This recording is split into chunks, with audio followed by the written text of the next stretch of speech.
चार क्वेश्चन। अच्छा, नमस्कार दोस्तों, अभी ये वैदिक इंट्रोडक्शन है, काफ़ी अच्छी वीडियो बनी है दो। अब ये तीसरी वीडियो है और जैसे कि मैं क्वेश्चन पूछे जा रहा हूँ और शास्त्री जी जवाब दिए जा रहे हैं इतने अच्छे से। और तो अब मेरा क्वेश्चन ये है कि कई लोग पूछते हैं कि भाई वेद पढ़ लिया, आगे क्या क्या करेगा, क्या कमाएगा, क्या खाएगा। वाह वाह। ये इसका क्वेश्चन बड़ा इसका उत्तर मुझे देखिए, आप देखिए, मतलब किसी आदमी ने ये कह दिया कि वेद क्या काम आएंगे, तो इसका उत्तर समझिए। कौन सी ऐसी विद्या है जो रोजगार के लिए वेद की विद्या काम नहीं आती? कौन सी ऐसी विद्या है? आप नृत्य लीजिए, डांस जो करते हैं, आप जितने भी रिदम लीजिए, तर्जें, लय, स्वर, छंद आदि, आप तबला वादन करते हैं, संगीत का करते हैं, वो भी छोड़िए। आप चिकित्सा लीजिए, आप आयुर्वेद लीजिए, आप तो खुद चिकित्सक हैं।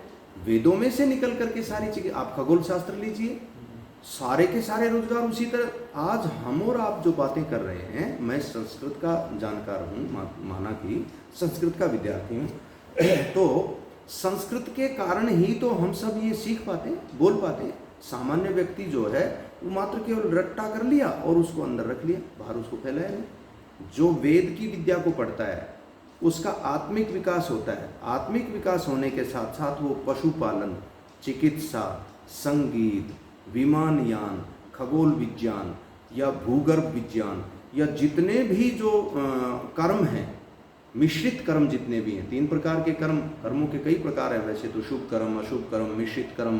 तो मिश्रित कर्म जितने भी हैं, सारे संसार की जो विद्याएं हैं उनको अच्छे से रोजगार के रूप में प्रयोग कर सकता है। और जैसे कि सबकी मूल भाषा, सभी भाषाओं की मूल भाषा को संस्कृत माना गया है, क्यों नहीं? तो ये हम कह सकते हैं कि वेदों की ही नॉलेज संस्कृत के थ्रू दूसरी भाषाओं में आई और वो हम कर रहे हैं आजकल। सुनिए ना, आप अपनी हिंदी को लीजिए, सामान्य सी बात है। हिंदी में 2 बातें होती हैं। एक तो ऐसे शब्द हैं जो कठिन होते हैं, हम उनको क्या कहते हैं? तत्सम। तत्सम का मतलब है कि जो संस्कृत से आकर ज्यों के त्यों शब्द आ गए। जैसे अंगुष्ठ है, अंगुष्ठ का मतलब होता है अंगूठा। अब यदि हिंदी में अंगुष्ठ बोल दिया तो तत्सम हो गया, और यदि उसको अंगूठा बोल दिया तो तद्भव हो गया। तो सारी की सारी भाषाएं जितनी भी धरती पर हैं वो सब संस्कृत से निकली हैं, और संस्कृत से निकलने के कारण जितना व्याकरण है वो सारा संस्कृत में निहित है। जो संस्कृत के व्याकरण को जान लेगा वो सारा दूसरे व्याकरणों को जान लेगा। अच्छा, अब मैं एक क्वेश्चन और पूछूंगा आपसे। हाँ, इस चीज में जो अभी बताया शास्त्री जी ने, उसमें अभी देखो जो वेदों की जो साइंटिफिक नॉलेज है उसमें देखो कई जगह पे तो काफी शोध हुआ है, लेकिन बहुत ज्यादा ऐसी जगह है जहाँ पे शोध होना बाकी है, और शोध होएगा तो वो सब कुछ चीर फाड़ देगा, मतलब उसका ही नाम डंका बजेगा। ये मैं आपको गारंटेड कह सकता हूँ। लेकिन इसमें थोड़ा वक्त लगेगा, समय लगेगा, लेकिन सारा काम होगा। फिर से भारत एक बार फिर से भारत धर्म सबका गुरु बनेगा, विश्व गुरु बनेगा बोलते हैं। जी जी जी। अच्छा, अब मैं एक क्वेश्चन पूछूंगा कि क्या ऋषि जैमिनी के बाद ऋषि दयानंद आए, उसके बीच में कोई ऋषि नहीं आए क्या? अच्छा, इसका उत्तर है सामान्य रूप से, जैसे हम उनको ऋषि तो नहीं मान पाए, शंकराचार्य हुए हैं, आदि शंकराचार्य। हम बीच में, क्योंकि ये परंपरागत रूप से जो व्याख्याकार हैं वो ये लिखते हैं कि भाई मतलब महर्षि दयानंद के बीच, महर्षि दयानंद से और जैमिनी जो ऋषि हैं उनके बीच में कोई ऐसा सात्विक पवित्र आत्मा नहीं हुआ, ऐसा माना जाता है, ऐसा कहते हैं। तो ऋषि ब्रह्मा सबसे पहले ऋषि माने गए थे, उसके बाद हाँ, वो एक पीढ़ी दर पीढ़ी उनके ऋषि दयानंद आए हैं। ऋषि दयानंद से पहले ऋषि जैमिनी थे। तो अब इसमें मैं 2 चीज पूछूंगा, एक तो ऋषि की डेफिनेशन क्या है, जी जी, और दूसरा स्वामी दयानंद सरस्वती है, जो महर्षि दयानंद सरस्वती है, उनका ऐसा क्या योगदान हुआ रिसेंटली जो 1800 शताब्दी में कि एकदम वेदों में क्रांति आ गई? जी, आपका पहला प्रश्न है कि ऋषि किसे कहें, तो सामान्य रूप से दर्शकों के लिए मैं अपना निवेदन करूंगा, जितना बुद्धि में मेरे पास है, बाकी तो विद्वान लोग और भी इस पर कुछ कह सकते हैं, कि ऋषि वो हैं जो मंत्रों को देखते हैं। हमारे यहाँ एक ऋषय है, मंत्र दृष्टार है, ऐसी एक बात है कि जो तत्व ज्ञान को, जो तत्व विद्या को, मोक्ष की विद्या को बताते हैं, और वो परमात्मा से समाधि के रूप में जो है अपना ज्ञान प्राप्त करते हैं। जो समाधि लगा लेते हैं और जो तत्वज्ञान का प्रकाश देते हैं हमें, जैसे वेदों का हमें दिया, अग्नि वायु आदित्य आदि अंगिरा आदि ऋषियों ने, वो ऋषि कहलाते हैं।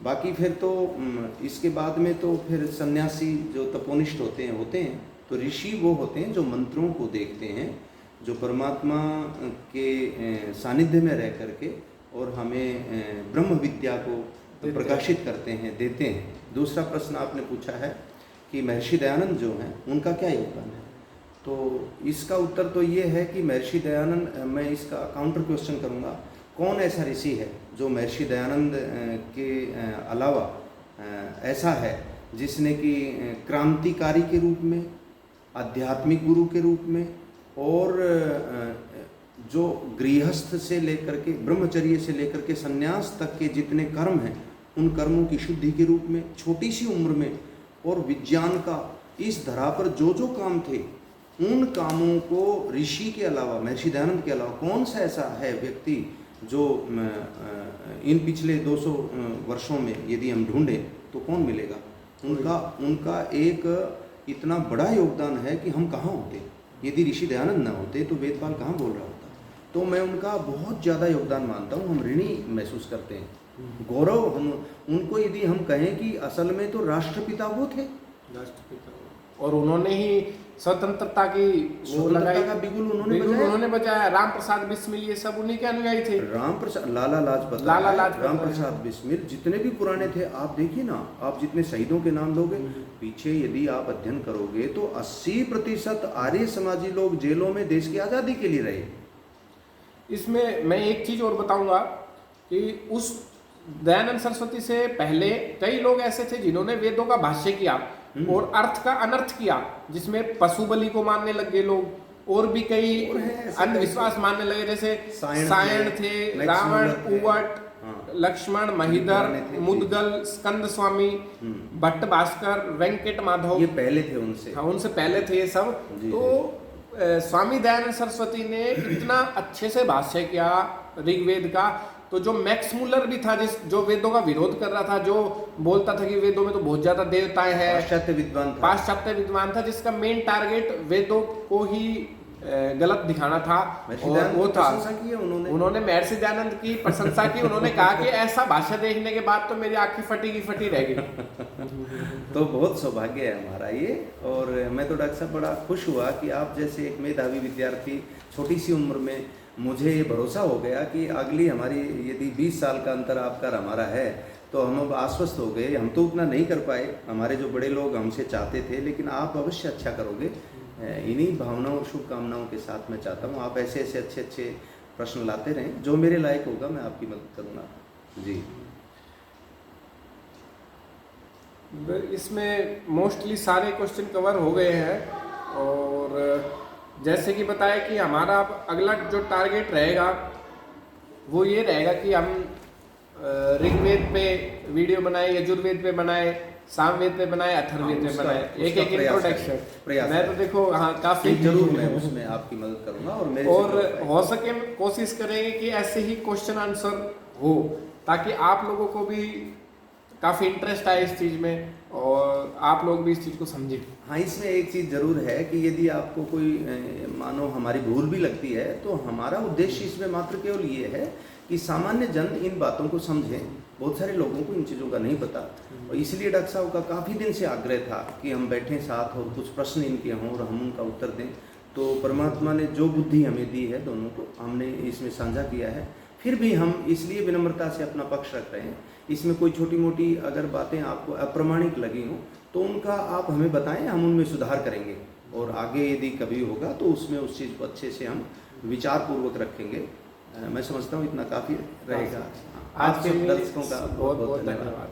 नमस्ते।